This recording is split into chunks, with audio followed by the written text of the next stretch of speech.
So most dropshippers will test 50 products this year. They'll burn through ad accounts, momentum, and a lot of cash just hoping that they find one winner. I tested 0 products. I picked one the first time, no guessing, no gut feeling, and I scaled to $2.5 million in my first year of owning and operating that brand. And the difference is a 5-rule framework that I run every product through while I'm doing product research to decide if it's going to be a winner for a fact or if it's just going to be another test and I don't want to waste my time. If it passes all 5 of these rules, this criteria, I know again that it's a winner. And if it doesn't and it fails just one of them, I move on. In this video, I'm going to break down those exact 5 rules so the next time you are doing product research, you can pick the right product the first time, scale, and build an actual business. And here's the thing, picking a product doesn't just cost you time and money, it costs you your motivation, your savings, and it might be your one shot. And so that blows it. So if I can save you from picking the wrong product even once, this video pays for itself. Rule number 1 is there demand? Is there proven demand? I'm not talking about a gut feeling. I'm not talking about, oh, I wonder if someone would maybe buy this. I mean demand that is factual, that you can look at a chart, look at numbers and see, okay, people are already buying this product. And the 2 main tools that I use to see actual data and demand for a product is number 1, Callo data. So pretty self-explanatory. Callo data pulls all of the data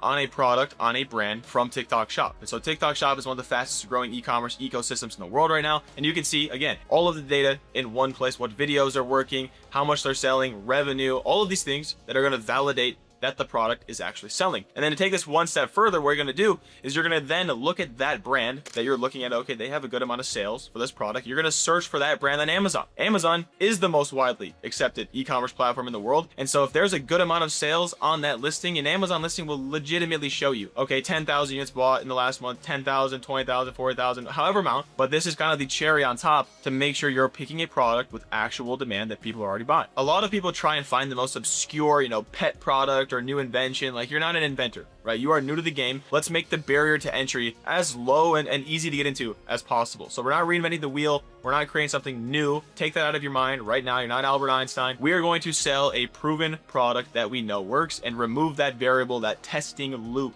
from the equation. So that's rule number 1. Rule number 2 is there content? This is kind of a twofold question. So number 1, is there already existing content on the internet for this product? If you go to Callo data again, you can see the exact videos that creators are making to promote that product, right? And you can utilize those in a million different ways. But at the end of the day, worst case scenario, that is endless inspiration for you to replicate, create, use those scripts, whatever, that's proven to work when you're selling the same product. And the second part of the content question is there a visual hook that I can use with the product for the videos? Can I demonstrate the product in use in videos? Because that's going to allow you to, 1, have more just content in general for your ads, for your marketing, whatever. And 2, it's going to allow people to see how it works in real time. And that's going to convince them to buy, right? If you're selling a supplement and there's literally no way to show how it works on the video, people are going to be less motivated to buy. But if you can make a video that's 30 seconds long, put this cream on your face and show the before and after, people will be much more motivated to buy. That just makes sense. And using this content rule is going to make your life a lot easier because 1, you're going to have endless inspiration from all of the pre-existing content out there.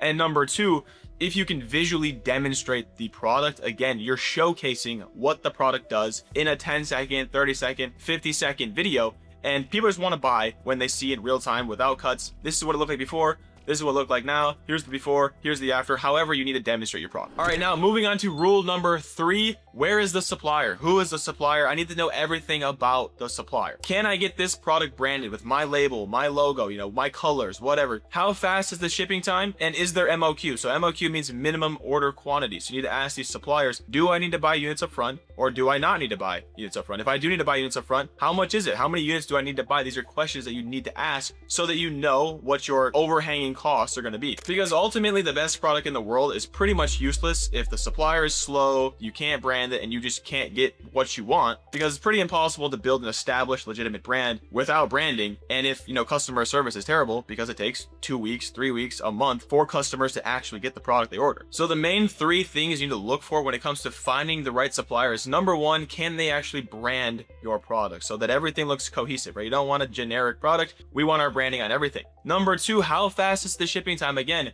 it's pretty much a deal breaker if shipping's over 2 weeks, right? That's just too long for a customer to order and then wait for their product to come in. We're looking for that 2 weeks or less mark. And then lastly, the last piece of criteria when it comes to this supplier rule is there MOQ? So again, do I need to actually buy units up front? And maybe that's fine for what you're doing, but is it reasonable, right? Is it 10 units? Is it 50? Is it 10,000? You need to know these numbers before you commit to using a supplier. So quickly, a bad example of a crappy supplier that you wouldn't want would be, a Chinese supplier with 30-day shipping time and no branding, right? We're fully going to pass on that. And then a good example of a supplier that you maybe want to consider going with would be fast shipping time. So we're talking 14 days or less, hopefully more in the 10 days or less range. We can apply our branding on everything, the packaging, the product itself, all this good stuff. And then lastly, it has a low MOQ or no MOQ at all. If there's no MOQ, then it's fully drop shipped. They can just ship it for you. Fantastic. If there is an MOQ, then we need to make sure it's reasonable, because we don't want to drop a big bag buying inventory when we haven't even really got the ball rolling with being an established seller yet. All right, quick pause. We are 3 rules in right now, and I think this is about the point where you're probably thinking, okay, this is some sauce that a lot of YouTubers will never say online, right? This is the nitty-gritty stuff that no one talks about that you need to do before you actually launch your brand. And if you're looking for an even more in-depth breakdown of kind of the entire process, how everything works, the AI softwares that I use for my business, my suppliers, my products, and just more in-depth hand-holding along the entire process, I did just reopen my one-on-one mentorship. So again, there's no pressure there, but if you're looking for, one-on-one guidance, we're talking 3 Zoom calls a week, we're talking text me 24/7 whenever, just to have someone who's currently in the game, building a brand, who's documented transparently the entire process. You want to have that person just walk you through it and just show you the roadmap to make your life one step easier. I will have the application link below to the new one-on-one mentorship in the description. And it is an application. It's not a free resource, so that I can send you 5,000 emails. It's just a simple application. Fill it out based on your answers. You'll qualify or not qualify for the mentorship. But if you do qualify, we'll be able to jump on a one-on-one call, just me and you, and kind of talk through it, see if it makes sense, and then kind of go from there. So the link's in the description if you are looking for more one-on-one hand-holding when it comes to the entire process. All right, now let's jump into rule number 4. Rule number 4 is, what problem does this product actually solve? If you cannot pitch what this product does in 5-6 words, then you probably should move on. Because when you zoom out, you're gonna have a couple words, a sentence maybe in the hook of all of your ads to convince people to buy, to tell people the spark notes of what your product does and how it can help them. So if you do have a product in mind, try pitching it in 5-10 words and see how it comes across. If your pitch sounds something like fixes back pain in 30 minutes or joint pain gone in 14 days, something like that is something that, okay, you can say, okay, the pain point that I'm trying to solve is joint pain and the timeline to get it is 14 days. That's a pretty good pitch. But if your pitch sounds something like it's a novelty gadget that is cool, it's gonna be a lot harder for you to sell that product and convince people to buy, because yes, and granted, it might be a cool product, but it doesn't really solve someone's actual pain point, which is going to make it a lot easier to convince people to buy. So ultimately, if you can get the point across relatively quickly of what your product does, the pain point that it solves, and even how fast it works, you're going to be in a pretty good boat. All right, now lastly, rule number 5, probably one of the most critical rules out of everything, is how can I improve this product? Because you have to zoom out and look at it. You're already picking a product that you know for a fact there is demand, which is great, but that also means there's going to be a lot of competition. So one of the main things you should focus on before even picking that product is thinking about it, okay, what can I do better to make my product stand out versus the competitive landscape that I'm about to go into? And there's a lot of different things that you can kind of audit and see, like, okay, how could I potentially do this better?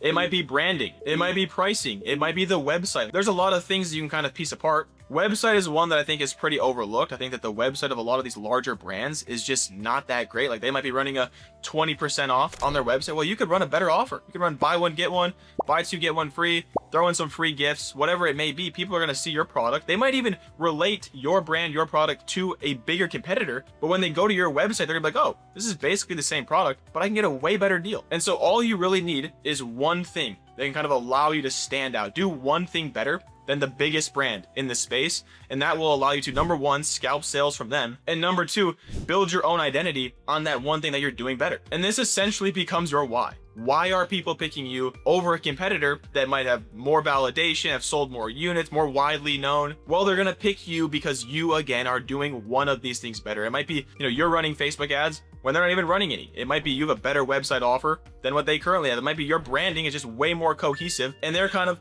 sporadic all over the place. All you need is one of these things to focus on, and you will differentiate yourself from the competitors, and people will want to buy from you genuinely. And at the end of the day, if you can't find something that you can do better than the competitor, one simple thing, then that might not be a good product, because that larger, more established company is already dominating the market and they've pretty much closed off all areas for you to kind of get a leg up. When I picked my product that I scaled to 2.5 $2.5 million in the first year without testing any other ones? I ran that product through these 5 simple rules in about an hour. Was there demand? Yes, it was proven based on data there was lots of demand. Was there already content out there to give me inspiration, and did I have a visual hook of using the product in my videos? Yes. Was there a viable supplier out there that could get me what I wanted, branding, fast shipping times, so we have a good customer experience? Yes. Was there a specific problem that I could really target and talk to that pain point in order to convince people to buy my product? Yes again. And lastly, was there a place that I could improve upon? Again, this is one of the biggest things, and there was a massive opportunity for me in the TikTok shop space. The main competitors that I was going up against, were decently sized on Facebook,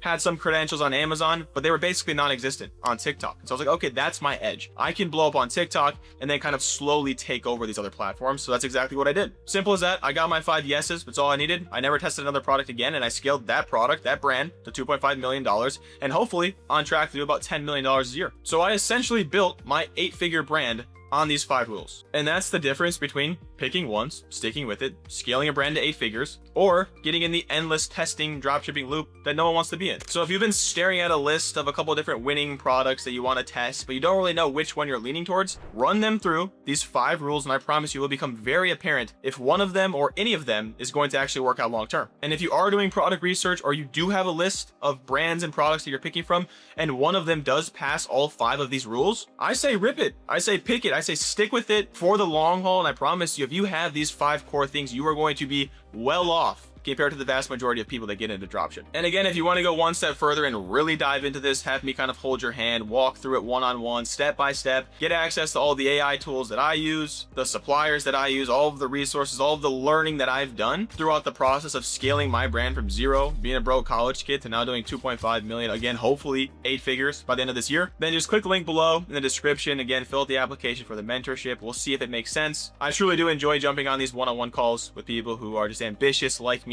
and really want to build a brand that withstands the test of time, that they can eventually exit for the big bag, which is obviously my plan, my goal. So if that's of interest to you, fill that out. I'd love to talk to you. And regardless, make sure and subscribe, because in the next video, I'm going to break down exactly how to take this new winning product that you found based on these 5 rules that I've just outlined and turn it into a full brand in 48 hours. I'm going to be doing a deep dive into the branding layer, the branding components. So you're not going to want to miss that. Subscribe to the channel. And as always, I'm going to keep trying to drop as much sauce as humanly possible for you guys.